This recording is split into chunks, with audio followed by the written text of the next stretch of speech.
बताएं कैसे सॉल्व करेंगे। ये आपका एग्जांपल है।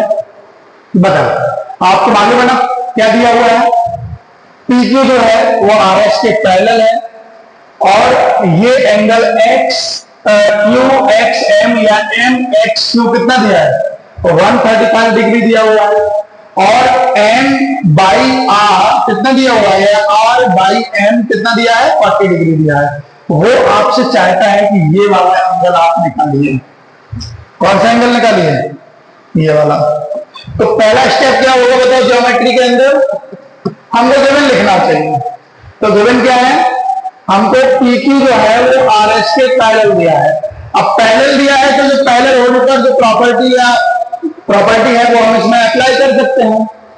और क्या दिया हुआ है आपको, एंगल MXQ ये कितना है, 135 डिग्री, M/R ये कितना है, 40 डिग्री। और आपको 2 फाइंड क्या करना है बताएंगे, 2 फाइंड क्या करना है, एंगल XM/, ये हमको 2 फाइंड करना है। तो ज्योमेट्री के अंदर बहुत बार हमको क्वेश्चन नॉर्मली सॉल्व नहीं होता है, तो हमें क्या करना पड़ता है, उसमें कंस्ट्रक्शन करना पड़ता है, अपनी तरफ से कुछ चीजें ऐड करनी होती हैं। तो इसमें मैं एक कंस्ट्रक्शन कर रहा हूं।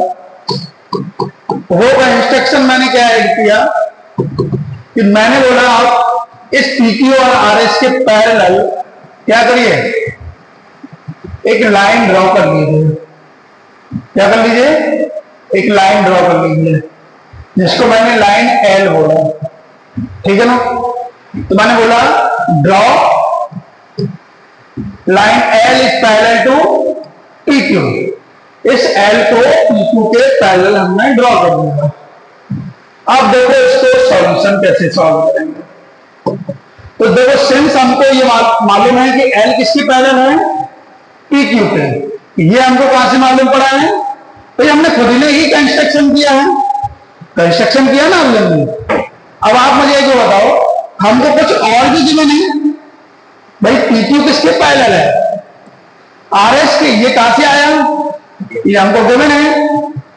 तो आप मुझे बताइए from equation number first and second, इससे क्या दिख रहा है आपको।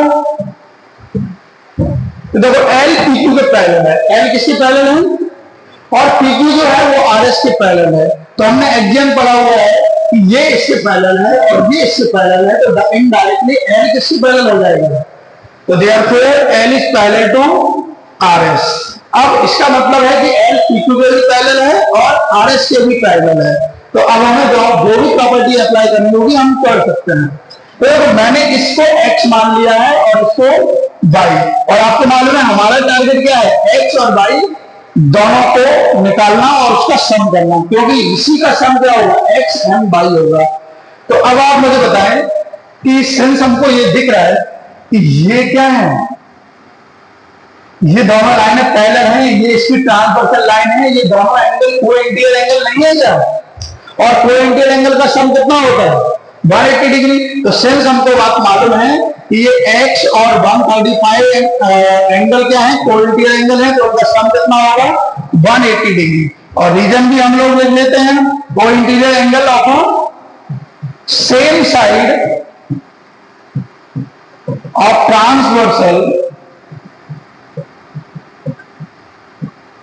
यही है ना। तो यहां से आप मुझे बताओ X इक्वल टू कितना आएगा, 180 डिग्री माइनस 135 डिग्री, कितना आ जाएगा, ये कितना, 45 डिग्री। तो X हमारे पास आ गया है 45 डिग्री। ओके, यहां तक कोई प्रॉब्लम नहीं। अब आपको ये ध्यान से देखो, ये L और RS पैरेलल हैं, M/Y क्या है, इसका ट्रांसवर्सल लाइन है, तो M और Y और 40 क्या होगा, ऑल्टरनेट इंटीरियर एंगल होंगे कि नहीं होंगे। तो ऑल्टरनेट इंटीरियर एंगल क्या होते हैं, जब लाइन पैरेलल होती है तो इक्वल होते हैं, ये बात हमको मालूम है कि नहीं। ऑल्टरनेट इंटीरियर एंगल,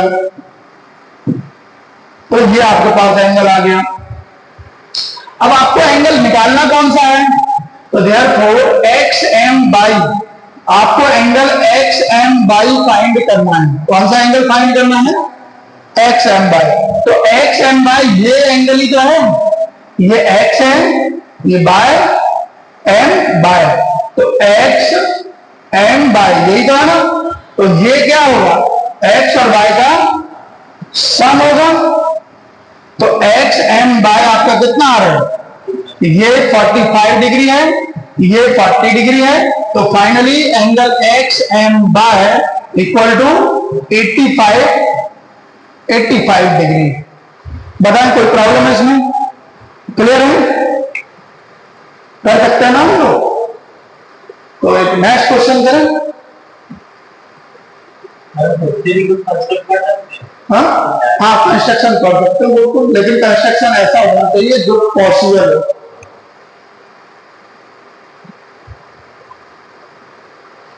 ये क्वेश्चन करते हैं हम लोग, एनसीईआरटी का ही है, एनसीईआरटी का एक्सरसाइज का फर्स्ट क्वेश्चन है। पहले देखो, हमको बोला है कि एबी जो है वो सीडी के पैरेलल है और सीडी जो है वो ईएफ के पैरेलल है, और बाई और जेड एंगल का रेशियो हमको मालूम है, और बाई और जेड ये है आपको गिवन है, और इसमें हमको एक्स एंगल को निकालना है। ठीक है ना?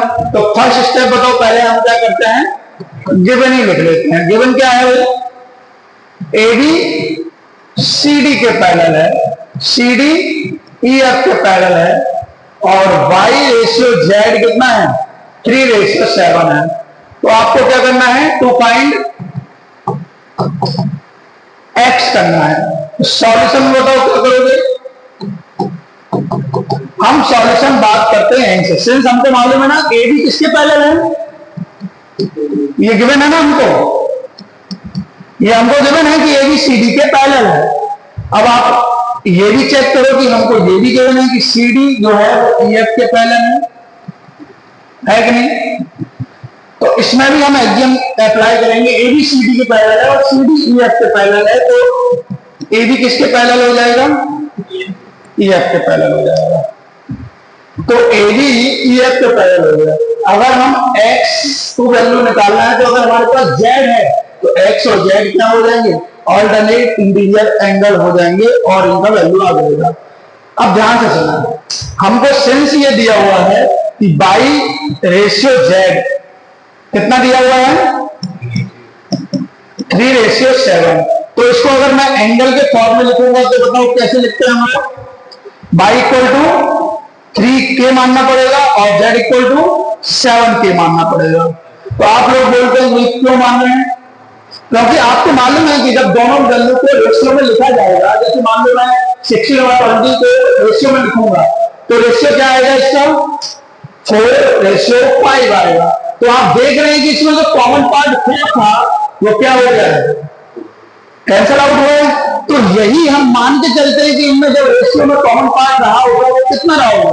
k रहा होगा, और बाद में कैंसल आउट हो गया होगा, तो उसको हमने k मान लिया। अब आप मुझे बताएं कि बाई और जेड में कोई रिलेशन अभी दिख नहीं रहा, तो मैंने इसको मान लिया है ए मान लिया है। तो अब आप मुझे बताएंगे कि सिंस बाई इक्वल टू ए है कि नहीं है? किस वजह से है? Vertically opposite angle. ये बात हमको मालूम है कि जब टू लाइंस क्या करती हैं, इंटरसेक्ट करती हैं एक दूसरे को, तो उनके अपोजिट एंगल्स क्या होते हैं? इक्वल होते हैं।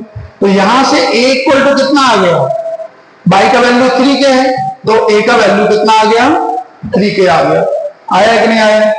अब आप मुझे एक बात बताइए कि a और z में क्या रिलेशन है? सिर्फ हमको मालूम है CD पैरेलल है ई एफ के, और ये वाली लाइन इसके लिए ट्रांसवर्सल है, तो ये कोइंटीरियर एंगल हो रहे हैं कि नहीं?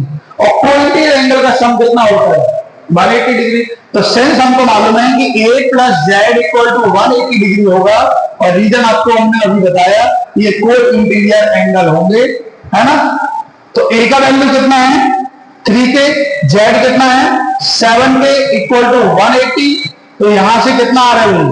10k equal to 180। तो यहां से k का वैल्यू कितना आ जाएगा? 18 डिग्री आ जाएगा, मतलब 18 आ जाएगा। अब हमको निकालना क्या है, उसी पे बात करते हैं। तो सिंस हमको बात मालूम है कि AB जो है वो पैरेलल है EF के, ये तो हमने प्रूव कर ही लिया है ऑलरेडी, ये किया हुआ है। तो एडी ईएफ के पैरेलल है, तो ये वाला एंगल एक्स और एंगल जेड क्या हो जाएंगे, ऑल्टरनेट इंटीरियर एंगल हो जाएंगे ना। तो हम बोलेंगे therefore X equal to Z, reason क्या है, ऑल्टरनेट इंटीरियर एंगल। ओके, तो एक्स इक्वल टू जेड कितना है आपका, तो जेड आप ध्यान से देखें तो 7 के है, तो के का वैल्यू हम निकाल चुके हैं कितना है 10, तो एक्स का वैल्यू कितना आ जाएगा 70 डिग्री। एक्स का वैल्यू कितना आ जाएगा 18 है, तो 80 लिख दीजिए। 18 7 का कितना होगा, 8 7 का 56, 126 कितना आ जाएगा 126।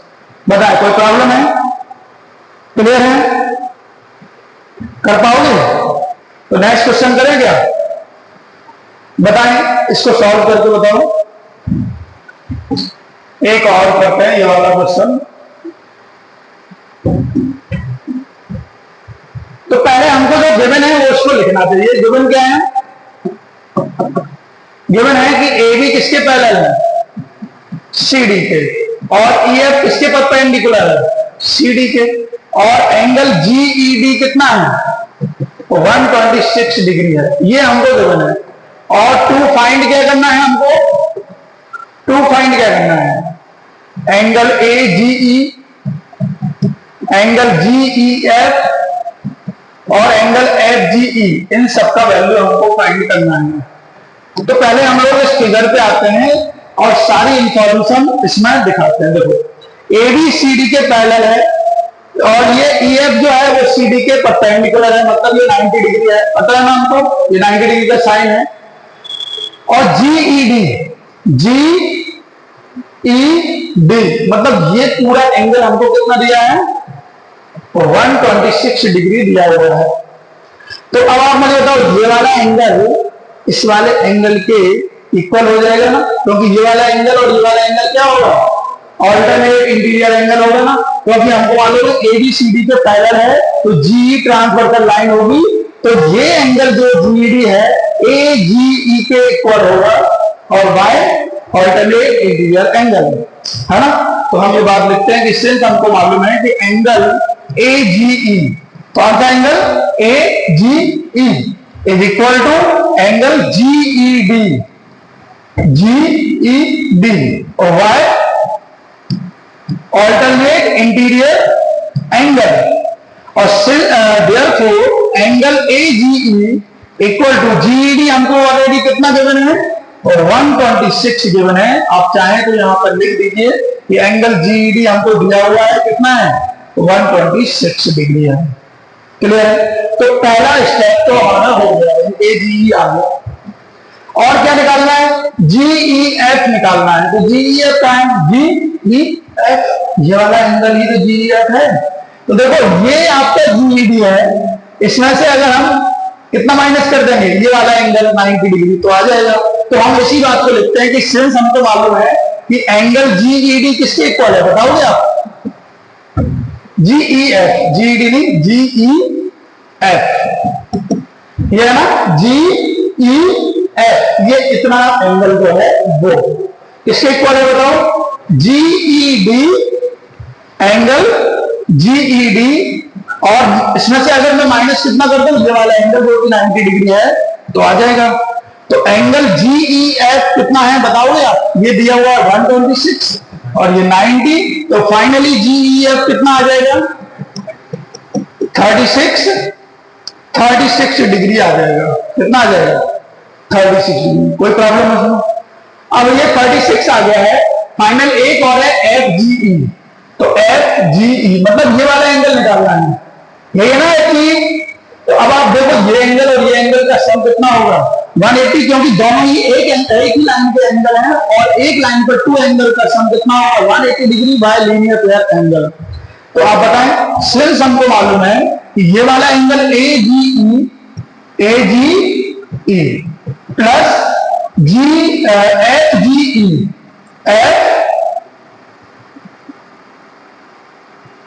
एफ जी ई, इनका सम कितना होगा, और रीजन क्या है लीनियर पेयर एंगल। तो एजी ऑलरेडी हम निकाल चुके हैं, कितना है, और 126 डिग्री, तो plus F G equal to 180 degree, है ना। आप बोल सकते हैं इसको इक्वेशन नंबर फर्स्ट दे दीजिए, तो फ्रॉम इक्वेशन नंबर फर्स्ट से मैंने इसका वैल्यू रखा है। तो यहां से एफ जी ई कितना आ रहा है बताइए आप। तो देयरफॉर एंगल एफ जी ई कितना आ रहा है, 54। बता कोई प्रॉब्लम है पक्का, तो प्लीज इसको राइट डाउन कर लीजिए आप।